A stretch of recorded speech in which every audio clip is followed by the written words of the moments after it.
Oh my.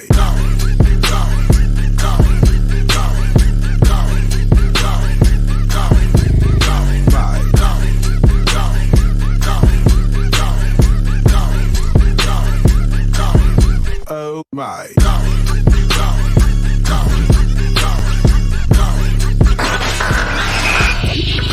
You are now tuned in to the Revolution Radio Show. Yo, what it is and what it do. You know, you have officially tuned into the Revolution Radio Show, aka the Revolution Podcast. As always, I am your boy J Love, and I'm joined by my more talented than myself and more beautiful, even though I think I'm pretty, but my more beautiful co-hosts, Miss Cherie Marlene. Hey everybody, happy Wednesday. And Miss Melian. Yo, happy hump day. Hump day. How y'all doing today? Y'all doing all right? We're doing good, and I love your honesty because you do think you're prettier than everybody here. I love that you feel that way about yourself. Can guys be pretty? Can guys be pretty? James can be pretty, like a pretty boy. Yeah, I get facials. I make sure that my skin is straight. You know what I mean? I appreciate that, though. We talked about the pedicure thing too. You do that as well, right?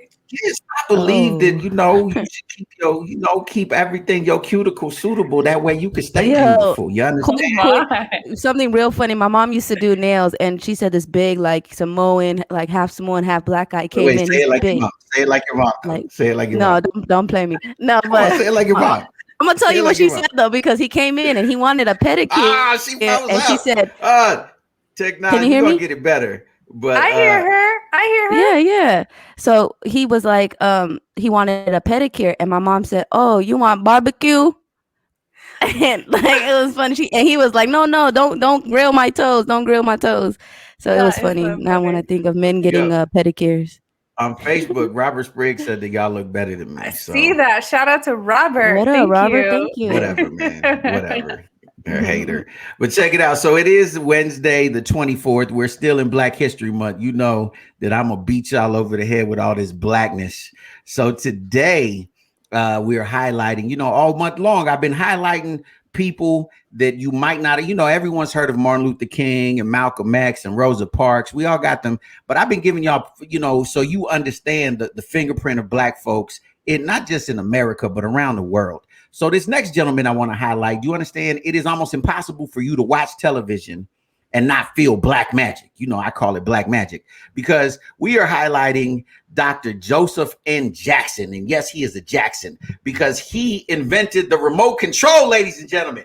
Shout out for a black man that created the remote control, hey. Dr. Jackson. Thank you for not forcing me to continuously get up and change the channel. Right?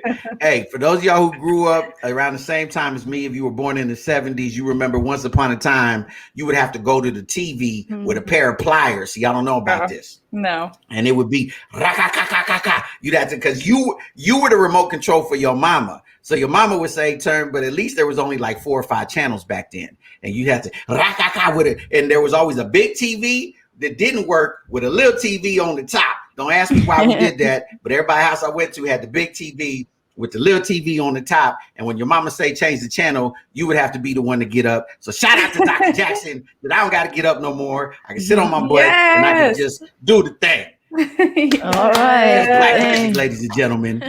You know what I mean? And an honorable mention today. I got to shout out. It's an extra one. An honorable mention. One of my favorite artists of all time. And if you don't love her, there's something wrong with you. You know, your mama dropped you on your head. But shout out to Miss Lauryn Hill. Yeah. Because on this day in 1999, she became the first woman to win 5 Grammys in one night for the Miss Education Lauryn Hill. Still to this day, one of the greatest albums ever. You can listen to it from beginning to end without stopping.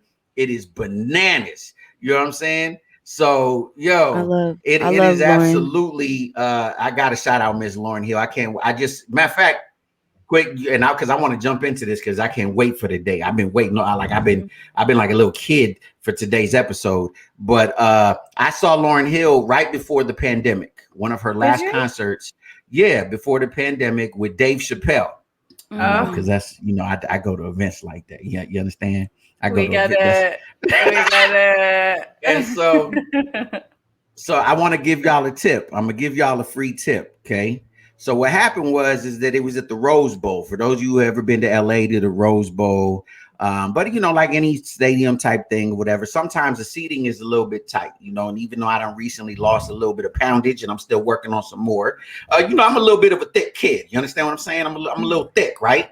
So you know, they got ushers. So I was like, Miss Usher girl, come here. You know, these people, they too close to me. I'm a thick guy, and they, you know, I don't know, y'all, we gonna have to figure something out because they just all on my personage. You understand? And she said, oh, give me a minute, sir.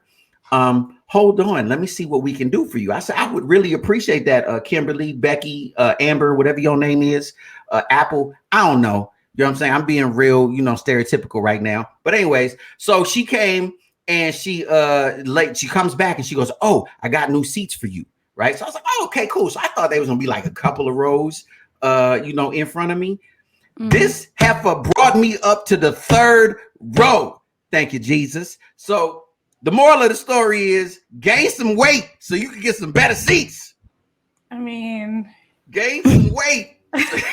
So you can get some better. See, I went to the. Did you not hear what I said? I was in a VIP box in the third row. Yes. How about get rich and then get rich and then get the VIP seats? I don't want to gain no weight. I don't.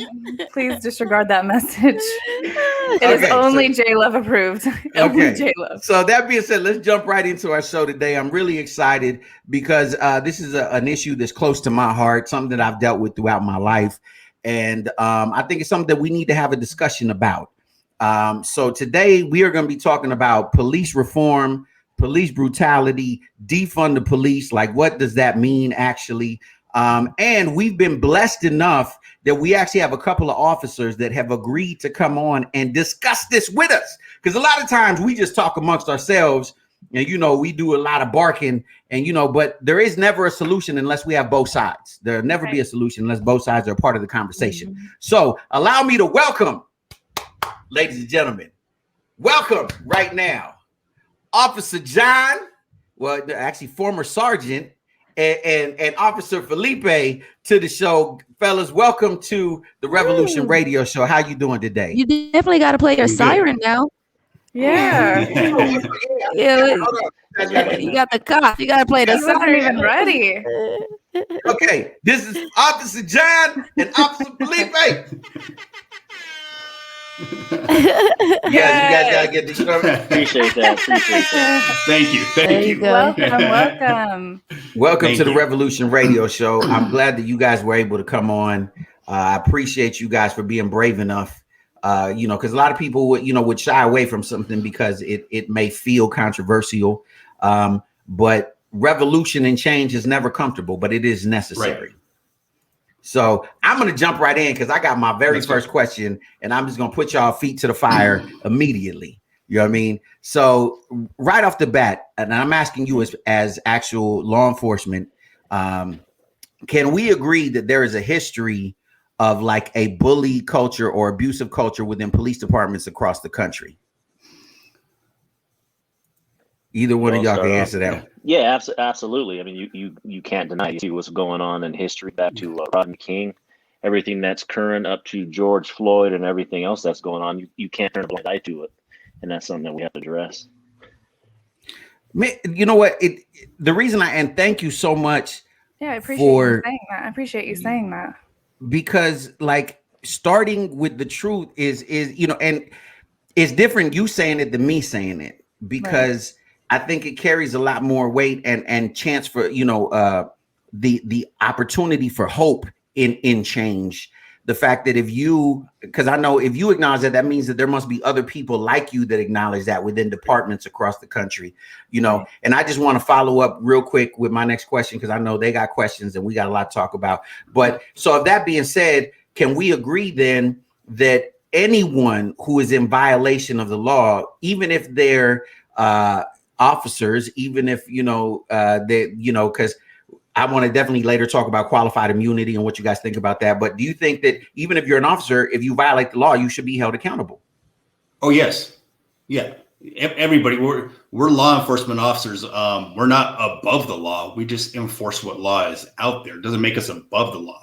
That whole entire saying I'm the law. I'm not the law. I'm just an arm of it, and I'm not above it.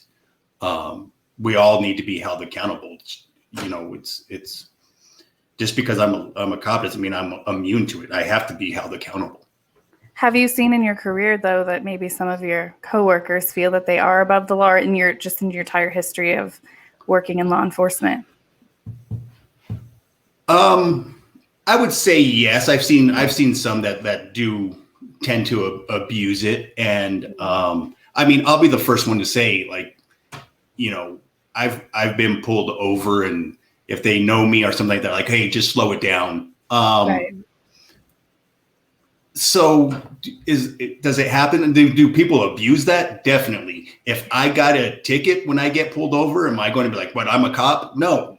You know what? I deserve to get the ticket. Give it to me. I'm not going to argue with it. Mm-hmm. I respect that. We should be held accountable.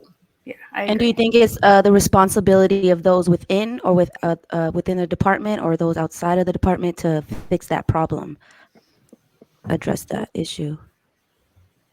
It takes both. I mean, we have to work as a community, as Flip was just saying, holding someone accountable. Not only we're held to a higher standard, if we lose that accountability and everything's not fair from beginning to end for everybody, then we're not going to have that trust within the community. That's what the split that you see between us versus them right now. And not only do we have to be responsible internally, I think it takes a team effort. People, reporting things in internal affairs or telling a supervisor or just calling out an officer in front of them. There's nothing wrong with that. It's just that we need to be open that we all make mistakes and we need to improve. And if, like I said before, if we turned a blind eye to it, the accountability's gone. So we can't say we're accountable. So we got to keep moving forward. And that's the only way to address it together. Man, I wish hearing you guys say this, you don't understand and I don't want to be extra and, but like most of my experience in my lifetime with law enforcement has been negative. Matter of fact, the first time I was beat up by police, I was only 12 years old. I was, slammed down. I was called nigger, all kinds of other racial slurs, and had my face slammed into the hood of the car. And that was my first experience, not my last. And so, and typically, I remember after Eric Garner was murdered, right? I asked someone in law enforcement that I had known, what did they feel about the Eric Garner case, right? Because for those of you who don't know the Eric Garner case, he was the gentleman in New York that got choked. He was allegedly selling loose cigarettes outside of a liquor store.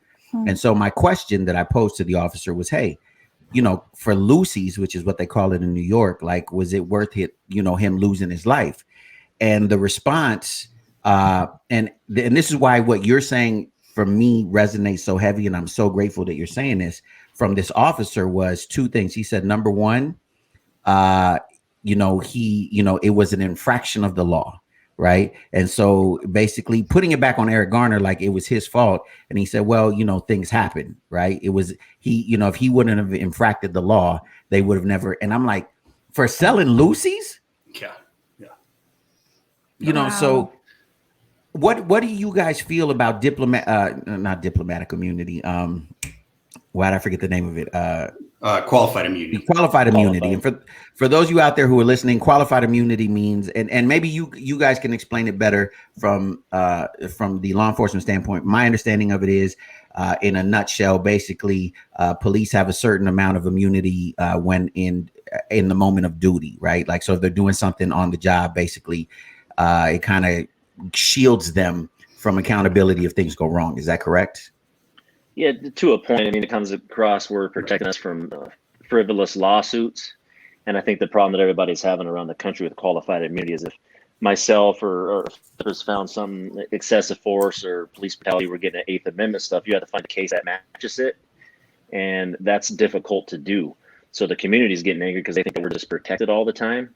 But that's also our insurance. So even myself right now talking to you, I'm 50-50 on it because, yeah, we do need to be held accountable.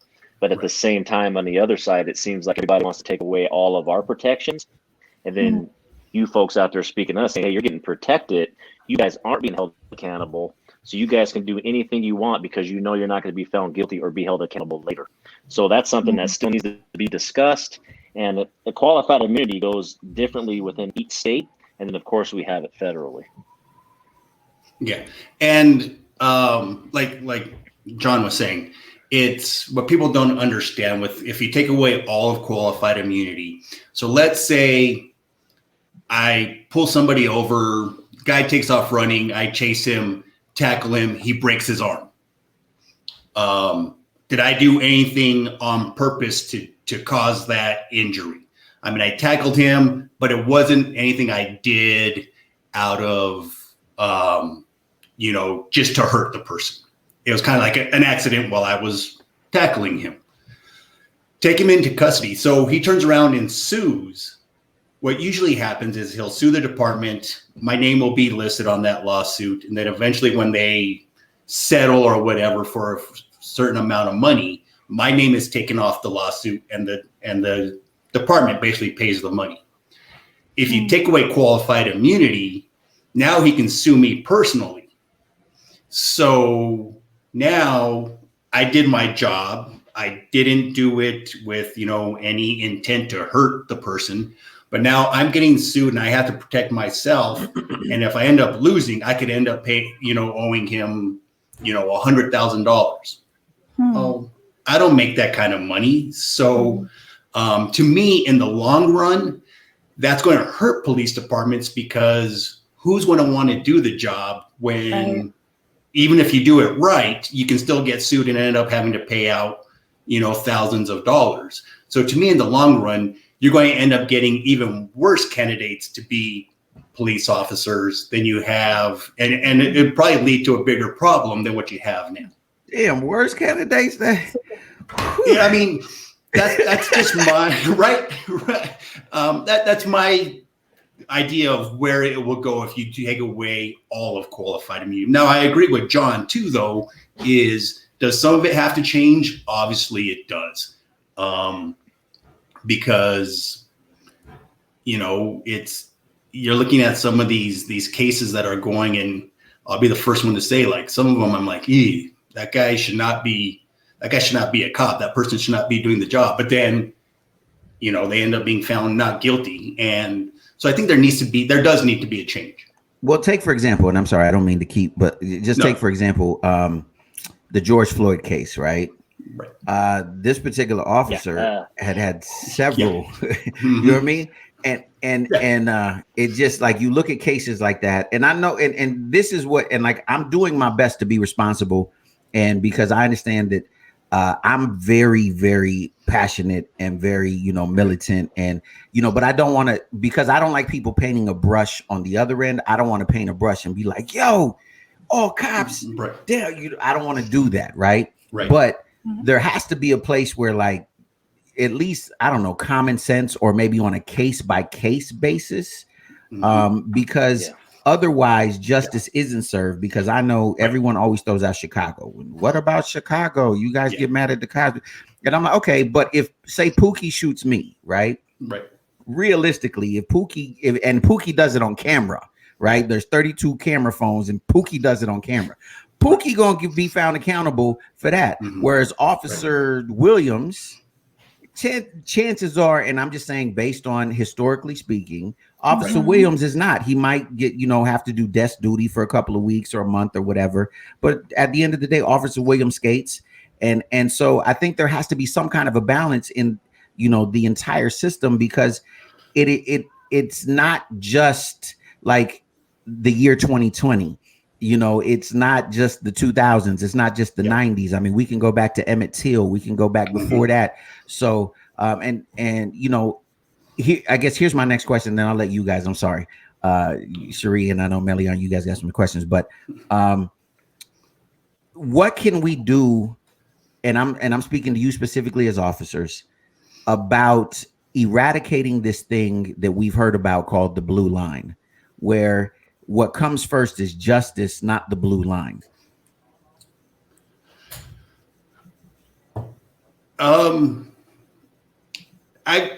Me personally, anyways, I've always had a little bit of an issue. I understand where the term the blue line came from.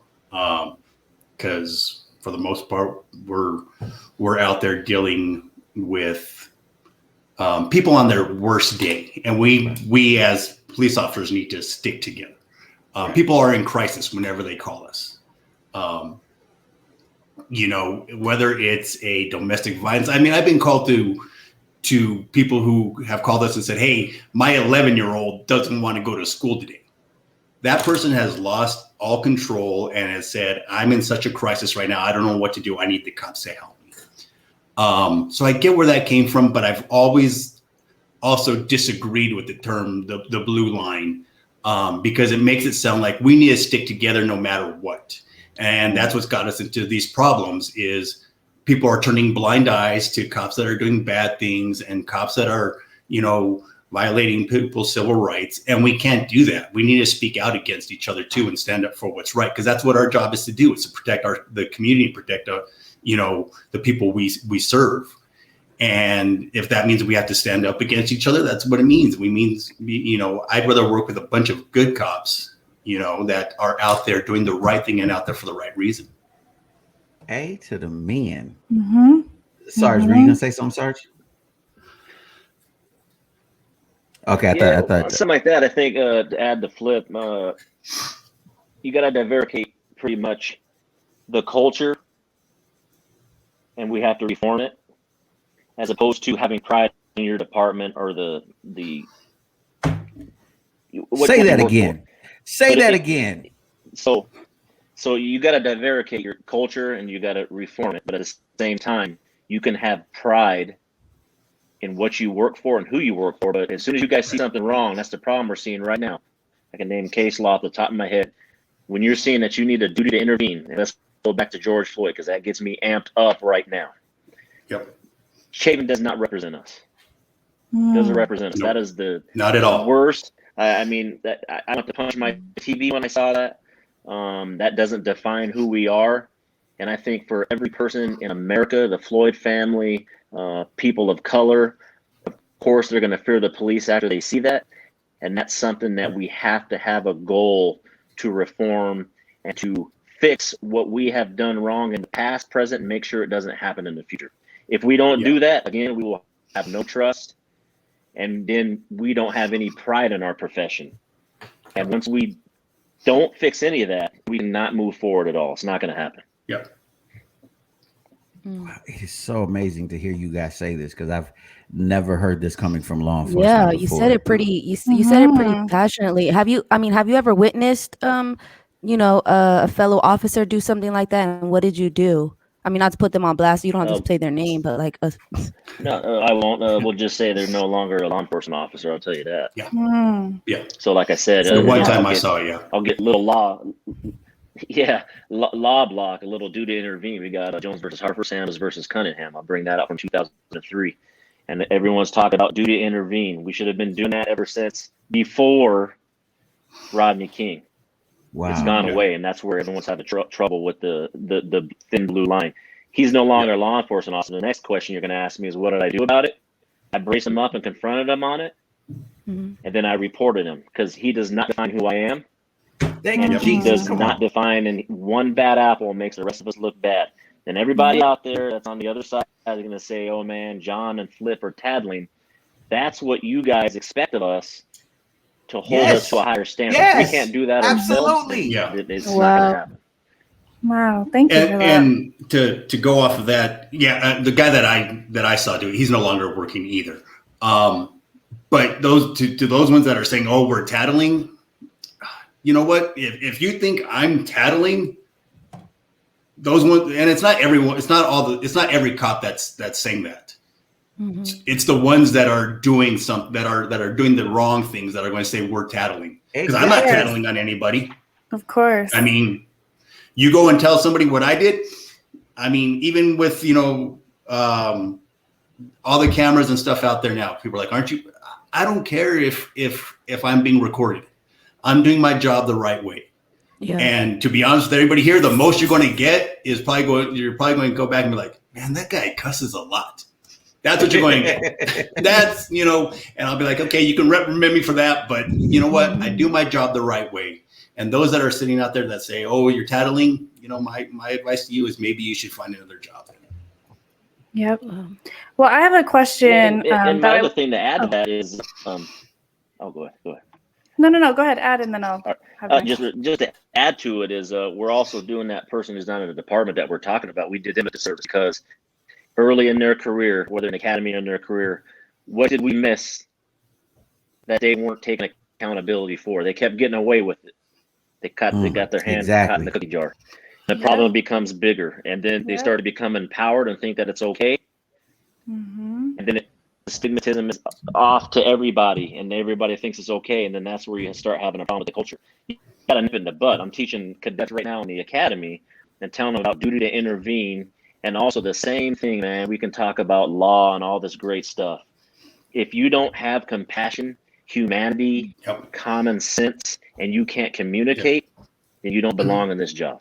Okay, Sheree, I want you to ask your question, Sheree, but I gotta on what you just said. So you're training, right? You're training other officers right now, correct, Sergeant John? Correct. Yes. Okay, so I think that is one of the most important keys is the training, and like you were saying about compassion and all that. So is there more officers like you doing this across the country? Are you an anomaly, or are you you know what I mean? Like, is there Can hope you teach everybody? Can you do is there more guys like you, or you? I mean, because we could simulcast your trainings, man. There's all kinds of technology. What do we got to do to get more guys like you? Because it's obviously somewhere along the line, a lot of these guys were trained wrong. Right. That, and like I said, getting away with it. And I think we'll go back into police law enforcement history. You used to always be taught that you always have to have a warrior mentality.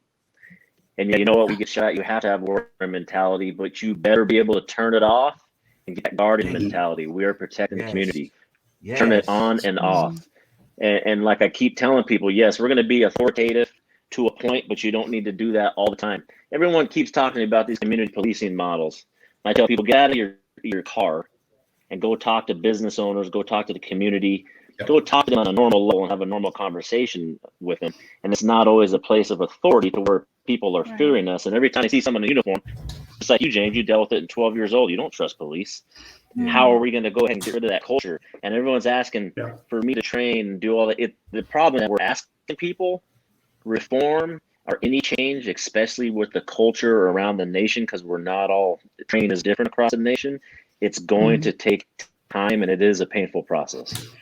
Go ahead, Sheree. Yeah. Well, my question is, what do you understand about defund the police to mean, and do you agree or do you disagree with it? Because I know that was being thrown around a lot in 2020. Go ahead, Floyd. From what I understand, and to me, I don't necessarily care for the term. I think it's a misleading term because it makes it sound for one side that, we're finally going to take all the money away from the cops, and the other side is, we can't take it. It's not doing that at all. What it's doing is it's just reallocating the money. Thank you. So instead of it going towards,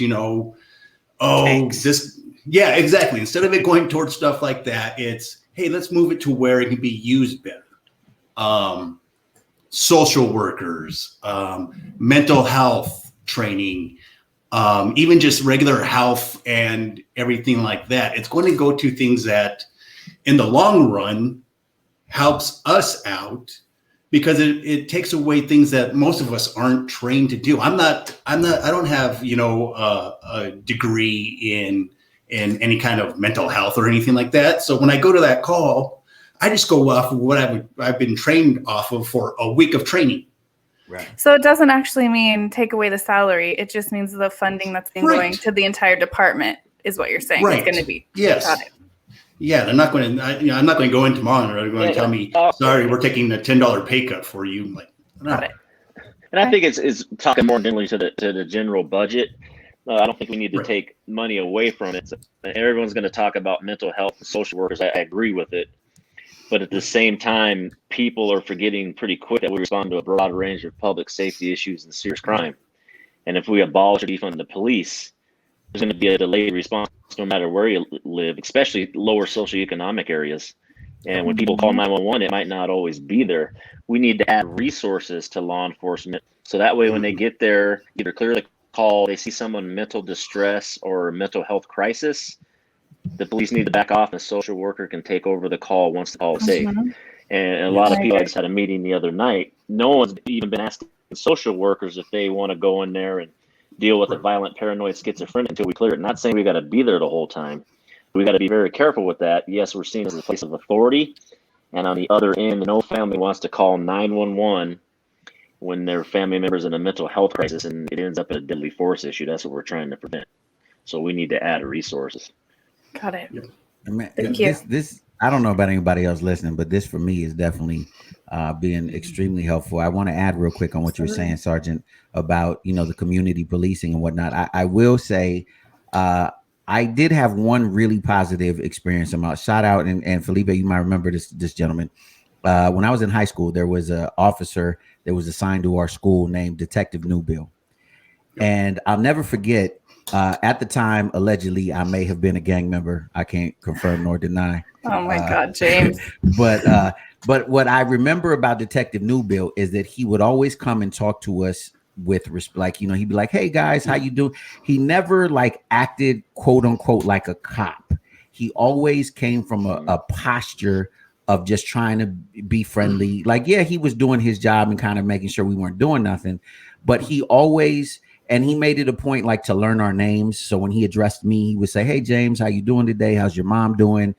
So I never had fear of Detective Newbill because he allowed me to have a relationship with him. He allowed me to feel like this is someone I could talk to and that it wasn't going to pull out the baton or the gun right away.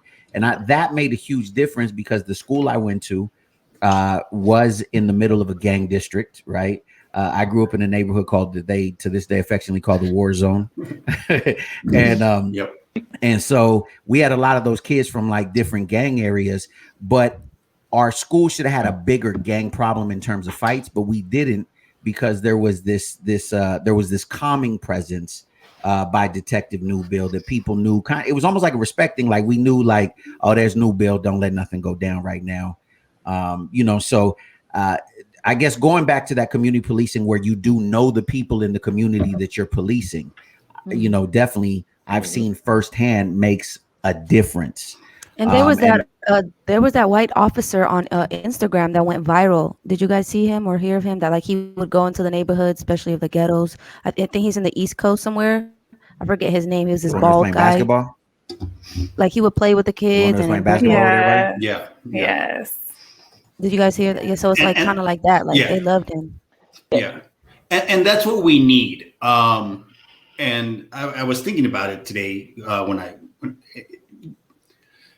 when we get free time, when we're out on patrol, a lot of times guys turn to, let's go find, so-and-so who's got a warrant. I would like to see more police officers when they have their free time. They're not running from call to call if they have free time to, like Sergeant said, go cruise the neighborhood, stop and talk. If it's it's a summer day and someone's having a yard sale, get out and go talk with the people.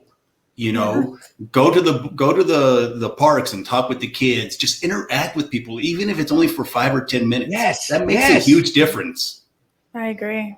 Absolutely. Look, because I'm being completely honest with you guys here. Felipe, you know me. I don't pull no punches. This is the first time I've been excited about talking with cops in a long time. Matter of fact, I can't ever remember when I was excited about talking with cops. But you guys are excited because you give me hope that the things that I've been feeling and the things that I've been thinking in my I just thought honestly, it's us against them. I'm being honest with you, and this is just how it's been, and I've been angry for a long time. And then especially this last summer, things were crazy. And it's hard, especially as a black male, not to constantly be in a perpetual state of anger. Right. But you guys have now, for real, have given me hope that, what, and I'm grateful that that it wasn't black cops coming on here. You know what I mean? That I can hear from you guys and go, maybe in the same way that I don't want you to judge me by the way I dress or whatever, maybe not all cops are bad, man. And maybe, you know, I shouldn't have immediately a defense when I see police or get nervous when I see them in the rear view. Because this is what it should be. It should be an understanding of like, we're on the same, we're supposed to be on the same team. I'm a law-abiding citizen. I work in the community. Right. You know, you guys work in the community. We're on the same side. That's how it should be, right? So, Sergeant, I want, because I know you train, and I'm gonna steal your question, Millie. My apologies, but I know since you do train, do you think that there should be specifically more training in the art of like de-escalation in dealing with, you know, different situations? Because I feel like a lot of times it goes from 0 to 100 like this, and it's like, wait, whoa, hey, why did you know? Hey, chill. Like it's not that serious. Yeah, and one thing, it can go to 0 to 100 real quick, but it doesn't always need to be. So I always use the term, I was using it this morning with some cadets. You always get that law enforcement officer, I call him Leroy Jenkins, if you know who I'm talking about. And he comes in, we have everything calm, and he comes in there and just changes the whole atmosphere, being authoritative, yelling at people, slamming people against the wall, doing whatever. You got to be able to talk to people and de-escalate. So sometimes you go in a domestic violence situation and it's a girlfriend and boyfriend fighting. Mm-hmm. We'll separate and ask them what the problem is, because something might be underlying, that's something that you can solve right there and maybe stop the cycle of violence at a later time. Because you know that you're probably going to go back to that house, or you know when you leave, maybe that girlfriend or boyfriend is going to call you to get some advice, maybe to get some counseling or some other resources. Talk to people. And that's like I keep telling people. I tell them there's a difference, de-escalation and communication. Go up to a scene, even on a traffic ticket. You don't need to be a dick. You can go talk to people, be calm with them, let them know what's up, let them know what they did wrong. But do you need to give them a ticket every time? No. I just stopped a lady before I retired, and she was weaving. Can you say that part again about not giving a ticket every time? Yeah.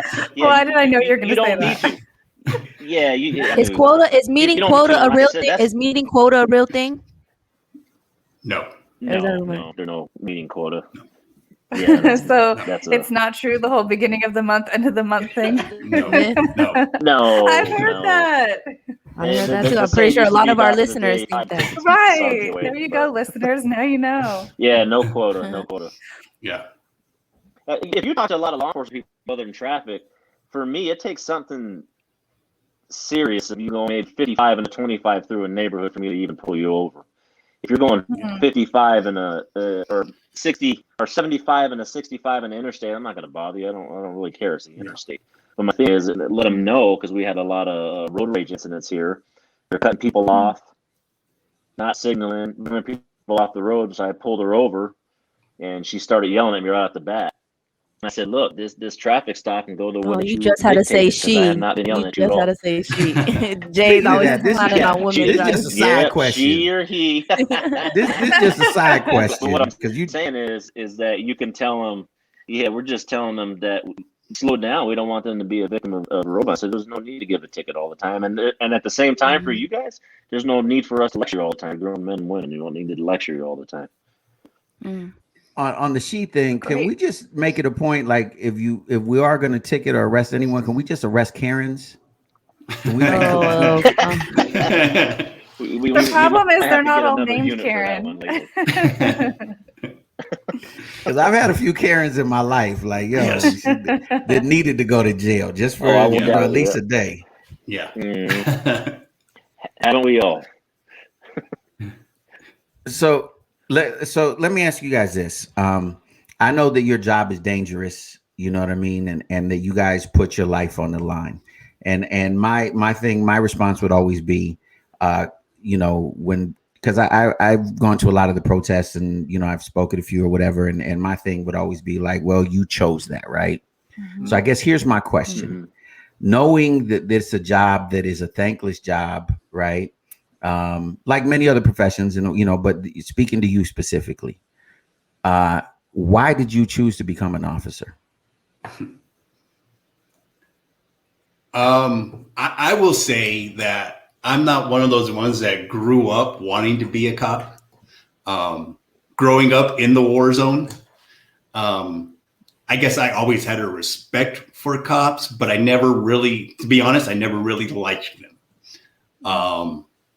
Being a young Hispanic man, after, basketball games, we'd all get together and pile in my 76 Malibu, and sure enough, we would get pulled over. It wasn't until I started, I worked up for the Los Alamos National Labs, and a bunch of retired state police officers used to work there. And they told me, man, you're wasting your time here. Go do something better for the community. And that's when I applied for where I'm at now, and I got in. And the reason why I wanted to was I didn't want to be that cop that, just harasses people or treats people bad. I wanted to change that. And the department I work for, I feel is really good about that. They're not, I feel like they do work with the community pretty well. For the most part, we do a good job. Thank you for saying that, because I was curious if it actually exists, because I have a few young people in my family who have recently become law enforcement. And I'm gonna be honest with you, I was upset.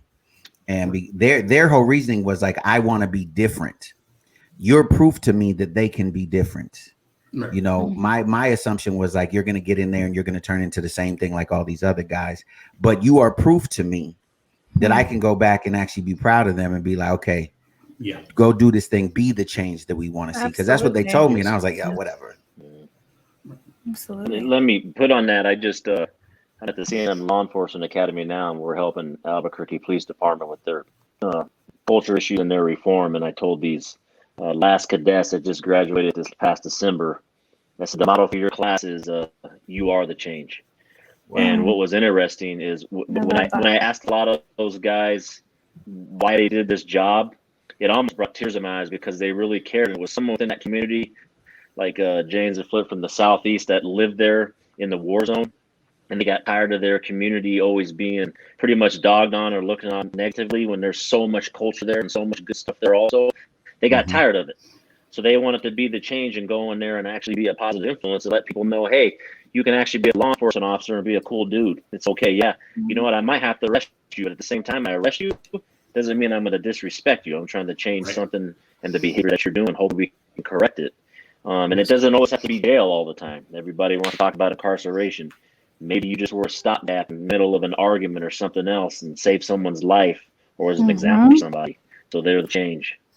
I appreciate, John, that you said respect, because I feel like that goes a long way on both sides. So. It does. And like John said, just because I'm taking someone to jail doesn't give me the right to disrespect them or be disrespectful to them. I agree. Where I work now, most people would say, wow, you work. So I register and track sex offenders. That's what I do now. That's a look I always get. We're specifically going to have a show talking about, so we're going to have you back on that one. Yes, we have to have you back. But even at that, most people, that's the response I get, is most people are like, ooh, because most people think of those guys as the lowest of the low. But that still doesn't give me the right to disrespect them on a daily basis.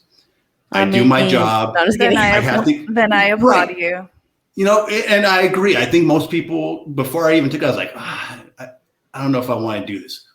But there's nothing that says I have the right to disrespect any of them. Now, if you're disrespectful to me, you're probably going to get that back.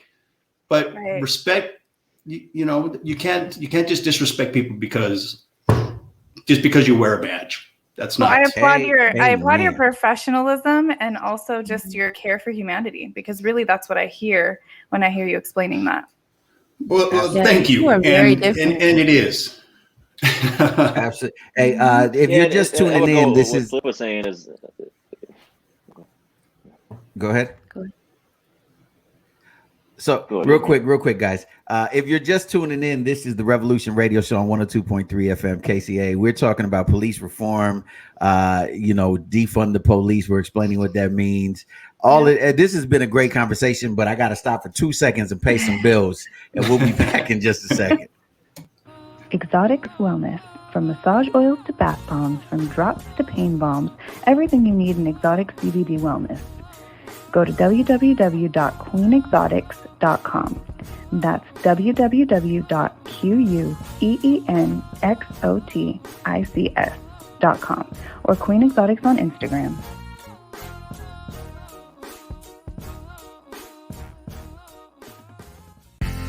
Do you have a business that requires heavily upon your clientele base having access to cash, like a dispensary or a barbershop?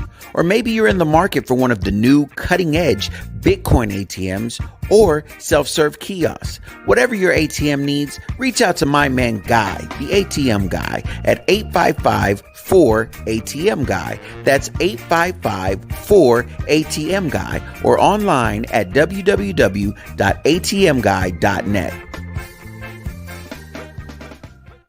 Without even lifting a finger, achieve the body of your dreams. You're perfect the way that you are, but if you've been struggling to tone up and love your body, there's something that can help you get there. Put down the box of chocolates and pick up a wrap.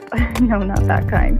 A wrap that you can wear. That's a gym in a box. The Core Wrap, the best body shaper anywhere. It features ultimate performance technology, Tone Up 15 to firm tone and strengthen your abs as it shapes your waist. That's Gym in a Box. Go to gyminabox.la to get yours now. That's gyminabox.la because you deserve your dream body. Hey, welcome back. This is the Revolution Radio Show on 102.3 FM in the Inland Empire, worldwide, everywhere else. We're talking about police reform, police, just everything that has to do with police. Real quick shout out, Melion, the officer you were looking for was Tommy Norman, is his name, the officer on the East Coast. There you go. Doing kind of a bunch of stuff with the kids.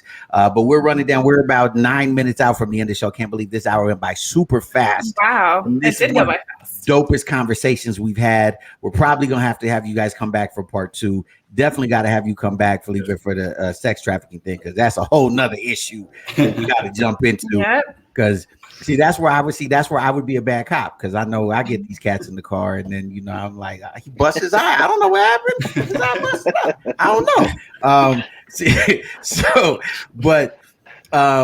know it's just so refreshing to hear, for those of you who are just tuning in, these two officers talk about that they're actually, no matter what we've seen, there is I'm gonna call it a new wave. There's a new wave of officers that not only want change but are being the change themselves, and these are two of them. They're out of Albuquerque, New Mexico. It is Officer Felipe Haynes and Sergeant John Allen. And so I know that if they exist, other officers exist in your jurisdiction. We need to find them and become their friends real quick. Mm-hmm. So as we wind down, Cherie, Melion, you got anything else you want to ask them? I definitely want to give a shout out. Okay, go ahead. No, shout out to Robert, Pastor Robert Spriggs on Facebook on our page right now. He says, telling you guys he loves you guys and that he's praying for you guys and your success and being a light in this department. So you guys are definitely inspiring people. You're giving us another perspective of cops, and thank you for being the light. Well, another question that I had, which I don't know if we have a lot of time for it, James, you can let me know, and maybe it can be answered quickly. But what changes would you like to see in policing in America? And I know we've talked about it throughout the show, so just a couple things for people just tuning in. Go ahead, Sarge. Go ahead, Flip. Okay, I'll go. Honestly, for all of us to change, I could keep talking about humanity and having compassion. Just humanity and compassion as human beings talking to each other. As far as just policing in America, treating people with respect, but at the same time, we know that we're the law. We might have to arrest someone and take them to jail. But for us to all be on the same page, because around the country it is different, and that's not to the fault of other officers out there. It might be in a smaller department with less training and less resources. I'll do it for free, man. But just to get on the same page and to remember why we actually do this, and I'll speak for all officers out there. And like Chavin, I don't even like mentioning that dude's name from George Floyd. He doesn't represent any of us. And I don't know how many even posts I saw on Facebook from officers all over the nation, especially officers of color also, that were disgusted by it. And then that's how we're judged now. And that's something that we don't want to ever see it again. That changed the way police are going to be seen forever. And it's going to take a while to come back from. So just humanity.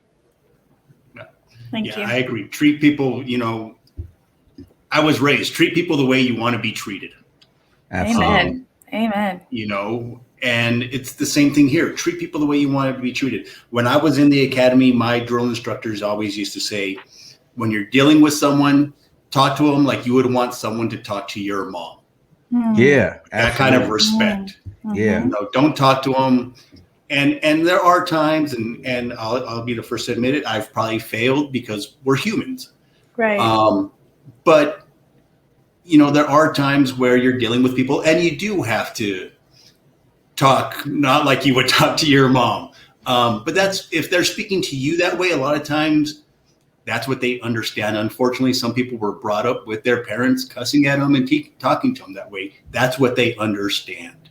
But for the most part, just treat people with respect. Like it's an easy thing to do. It's an easy thing to say to do.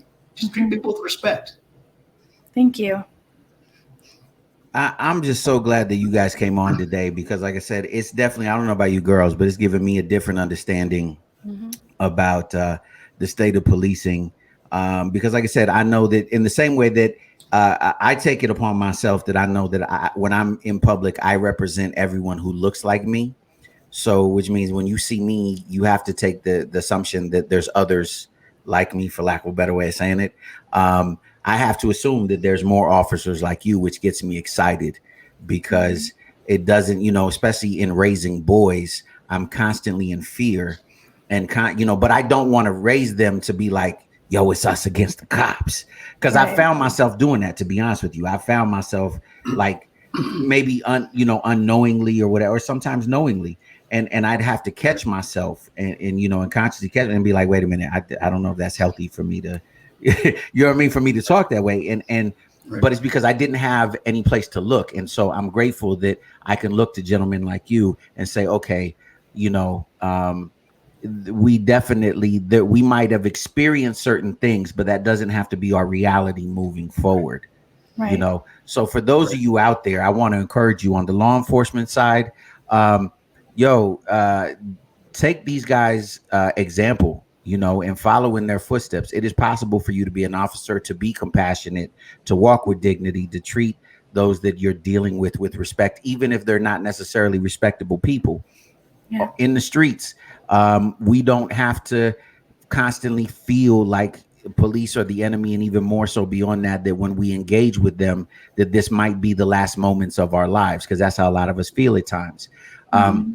It is important that we have relationships with one another, because at the end of the day, no one's going anywhere. We're all here. We got to deal with each other. Yep. And so it is important that we learn to live together, to walk together, and to be united in the effort to make our communities better. Because I think at the end of the day, that truly is the goal of everyone. Like, I have to believe that it is the goal of law enforcement to make the communities better. Law enforcement has to believe that the people in the community want their communities. I don't care how much crime is there. They want their communities to be better. They're sick of crime too, and they're sick of what goes on. And so we have to work together to make this a better place to live, so that we can finally be the America of its promise, the America of, all of these great things that we sing about and we talk about. And so I definitely, I salute you too, man. And I definitely want to have you guys on again. I think it's important that we have more conversations. I want to bring on, we bring some gangsters on next time and have really, we got some gangsters. We'll talk to them. But it's important that we mend these bridges, because once we do that, then we begin to, we won't have the George Floyds anymore, because we'll know the other cops will stop the shavings from happening. Like, dog, that's not cool. And that'll stop. We won't have the Rodney Kings. We won't have all these. I mean, we could go on and on and on and on. I'm just throwing this one out for free. I still think, even though the case is whatever, but they still need to rearrest the officers that killed Breonna Taylor. Anyways, just throwing that out. Shout out. Anyway, but that being said, again, gentlemen, we're coming to a close here on this show. Thank you so much for being brave enough to come on the show and letting us throw whatever questions we wanted at you and answering them. Thank you so much. I appreciate that. As usual, all of you out there, you're tuned into the Revolution Radio Show. Yes, thank you. I told you, we ain't never scared of nothing. No conversation here. We're gonna talk about it all. You understand what I'm saying? And so next we're gonna attack them sex offenders. We're attacking them.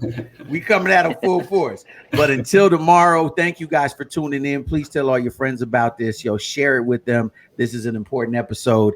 And as always, I always tell y'all, man, You got to reach for your best, reach for success, but most of all, reach for God, because God is love and love is everything. Hey, we love y'all, man. And I'm just gonna go ahead and say, man, I can't listen to the NWA song no more just because y'all. You know what I'm talking about. All right, so we out here, man. It's the Revolution Radio Appreciate Show. it. Oh my.